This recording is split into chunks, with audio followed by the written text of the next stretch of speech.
ओम नमो नारायणाय नमः। ओम श्री विष्णुवे नमः।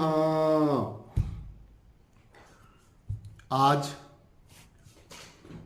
वैशाख मास के शुक्ल पक्ष में मोहिनी एकादशी का अति दुर्लभ व्रत कथा आज आप सबको सुनाने जा रहा हूं।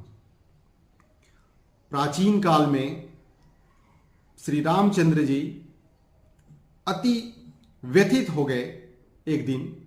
उसके बाद अपने गुरु वशिष्ठ जी से उन्होंने पूछा कि गुरु जी, मैं इतना दुखी हूं, मेरा मन इतना दुखी है, इसका क्या उपाय है? इसका कृपया कर इसका कोई उपाय बताएं। गुरु जी ने कहा, वैशाख मास के, गुरु वशिष्ठ जी कहते हैं, सुनिएगा। गुरु वशिष्ठ जी ने कहा, वैशाख मास के शुक्ल पक्ष में अति दुर्लभ एक व्रत है, एकादशी व्रत। इसे तुम करो। श्री रामचंद्र जी अब वही जैसा कि श्री रामचंद्र जी ने अपने गुरु का बात को माना, ठीक उसी प्रकार कृष्ण जी से युधिष्ठिर जी पूछते हैं। महाभारत काल में युधिष्ठिर जी ने पूछा कि हे वासुदेव, ऐसा कोई व्रत, ऐसा कोई उपाय बताइए तथा उसके लिए कौन सी विधि है? भगवान श्री कृष्ण बोले, महाराज, पूर्व काल में परम बुद्धिमान श्री रामचंद्र जी ने महर्षि वशिष्ठ से यही बात पूछी थी जिसे आज तुम मुझसे पूछ रहे हो। श्री राम ने कहा, भगवान, जो समस्त पापों का क्षय तथा सब प्रकार के दुखों का निवारण करने वाला व्रतों में उत्तम व्रत हो, उसे मैं सुनना चाहता हूं। वशिष्ठ जी बोले, श्री राम, तुमने बहुत उत्तम बात पूछी है। मनुष्य तुम्हारा नाम लेने से ही सब पापों से शुद्ध हो जाता है। तथापि लोगों के हित की इच्छा से मैं पवित्रों में पवित्र उत्तम व्रत का वर्णन करूंगा। वैशाख मास के शुक्ल पक्ष में जो एक एकादशी होती है, उसका नाम मोहिनी है। वह सब पापों को हर लेने वाली और उत्तम है। उसके व्रत के प्रभाव से मनुष्य मोह जाल तथा पातक समूह से छुटकारा पा जाते हैं। सरस्वती नदी के रमणीय तट पर भद्रावती नाम की सुंदर नगरी है। वहां धृतिमान नामक राजा, जो चंद्रवंश में उत्पन्न और सत्य प्रतिज्ञ थे, राज्य करते थे। उसी नगर में एक वैश्य रहता था जो धन धान्य से परिपूर्ण और समृद्धशाली था। उसका नाम था धनपाल।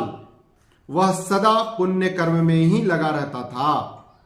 दूसरों के लिए पौनशाला, कुआं, मठ, बगीचा, पोखरा और घर बनवाया करता था।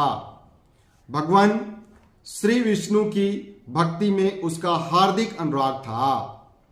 वह सदा शांत रहता था।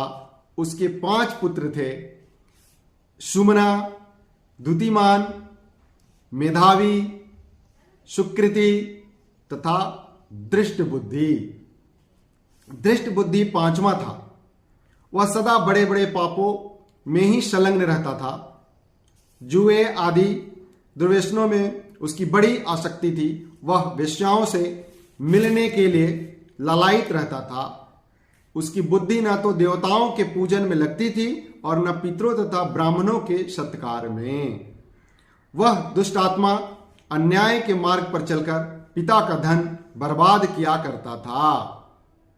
एक दिन वह वेश्या के गले में बाह डाले चौराहे पर घूमता देखा गया। तब पिता ने उसे घर से निकाल दिया तथा बंधु बांधवों ने भी उसका परित्याग कर दिया। अब वह दिन रात दुख और शोक में डूबा तथा कष्ट पर कष्ट उठाता हुआ इधर उधर भटकने लगा। एक दिन किसी पुण्य के उदय होने से वह महर्षि कौंडिन्य के आश्रम पर जा पहुंचा। वैशाख का महीना था। तपोधन कौंडिन्य गंगा जी में स्नान करके आए थे। दृष्ट बुद्धि शोक के भार से पीड़ित हो मुनिवर कौंडिन्य के पास गया और हाथ जोड़ सामने खड़ा होकर बोला, ब्राह्मण द्विज श्रेष्ठ, मुझ पर दया करके कोई ऐसा व्रत बताइए जिससे पुण्य के प्रभाव से मेरी मुक्ति हो सके।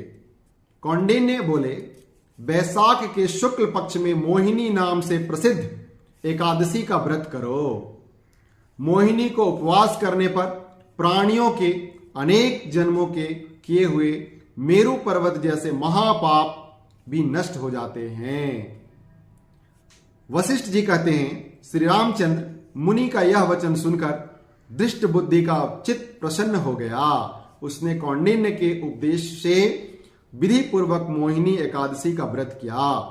नृप श्रेष्ठ, इस व्रत के करने से वह निष्पाप हो गया और दिव्य देह धारण कर गरुड़ पर आरूढ़ हो सब प्रकार के उपद्रवों से रहित श्री विष्णु धाम को चला गया।